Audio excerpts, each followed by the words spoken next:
Doesn't have to worry about her jewelry. When I'm on television, I do. I see. She hasn't had the training yet. Oh, I've had the training. I just know that this isn't going to be on television. All right, I'll be frank with you. I was asked to take over this at very short notice, and but people are trying to learn about business and accounting and dealing with taxes and things like that. Recently, most of the letters I'm getting is that they're taking their tax forms to an accountant, and they'll take the same information to a CPA, and they're not getting the same kind of answers. It seems like the accountant is working harder to get them better returns, whereas the CPA is coming across with much more conservative information, doesn't seem to be applying as much time or interest to their work. And I'd like to know, is this a common problem? If it's a common problem, what is the solution? Susan, I haven't heard of that problem. If it is a problem, I think that what may be coming about is that within the last 5 years, we have had 4 major income tax acts that have been passed, and there's a great deal of confusion in the general public today about income tax law.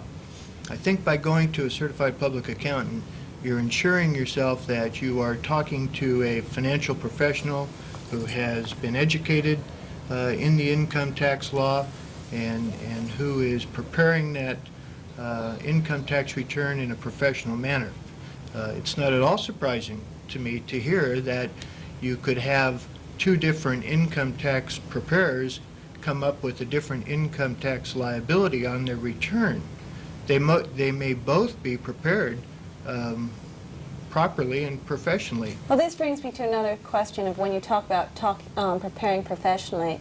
It seems like, and the feeling I'm getting, is that the CPAs get a lot of the dollars and none of the responsibility, where you're having them professionally prepared, but if there are any errors, then whose responsibility is that? And if it is not the responsibility of the CPA, and it appears that it's not in the bottom line, what protection is there for the person that goes to these professionally accredited people for that kind of direction and protection?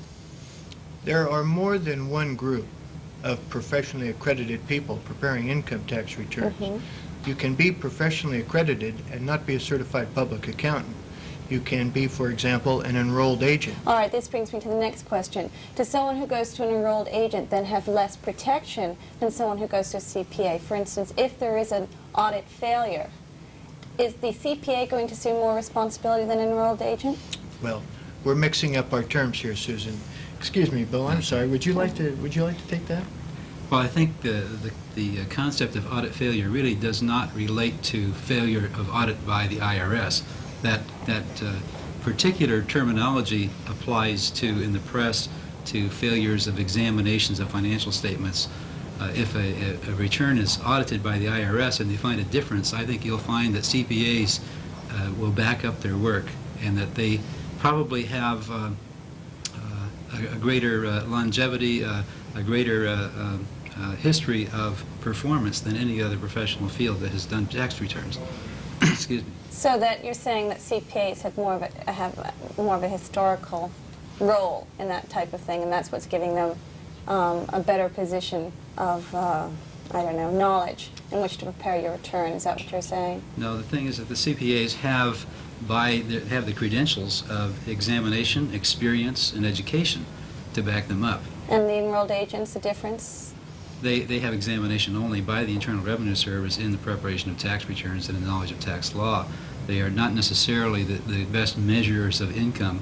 You know, those other aspects of tax returns that accountants can provide. Let me ask you a question. Malpractice. It's applied and it's made its mark in the medical field and the insurance field.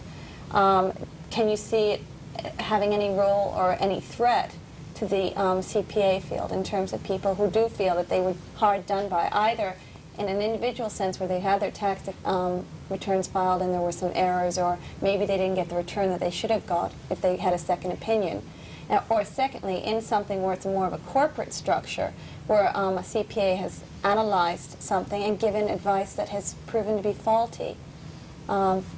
What responsibility are the CPAs facing at that point? First, accountants' malpractice is one of the most serious problems that we have in California today. We have 27,000 members that are providing services in all areas of accounting and business and finance. And it's difficult to prevent yourself from making mistakes. But we tend to do the best job that has ever been done, and we historically have done a very good job for our clients. Okay, there's no watchdog, is that what the CPA, is there a watchdog organization that people can go to if they have complaints? What if someone feels like they really did not get a very good job done by a CPA? There's really two different avenues that they could explore. First of all, certified public accountants are licensed and governed by the State Board of Accountancy in California and in the other 50 states. The State Board of Accountancy has a complaint-oriented system of investigation of complaints for any number of behavioral practices that consumers may choose to allege against a licensee. They could also contact the California Society of Certified Public Accountants. Our association is a voluntary association, as Bill has mentioned, 27,000 members strong, and we have a code of ethics that all members voluntarily ascribe to when they join the society. Are there any sort of penalties that this society can impose on a member? I mean, if there really has been a fair complaint, and as you say, not everyone is perfect and there are going to be errors and there are less competent CPAs if there are less competent every other professional, what kind of teeth does your organization have for protecting people who get involved with CPAs who perhaps have fallen off the straight and narrow? We have a vehicle for turning over violators to the State Board of Accountancy if the violation happens to also be a violation of law. So the State Board of Accountancy is the licensing body that actually has So if the one ability to take does the person's something license away. illegal but not incompetent, there's really nothing you can do. No, there's a competence standard as well. Okay.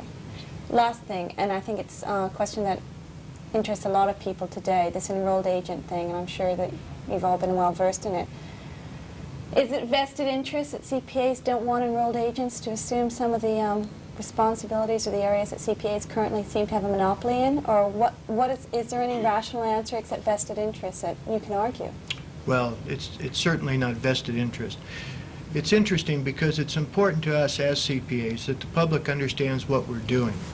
There's a great deal of misunderstanding about different terms that are used, technical terms that are applied, and the more confusion that is existing in the marketplace, the more concern that the public is going to have.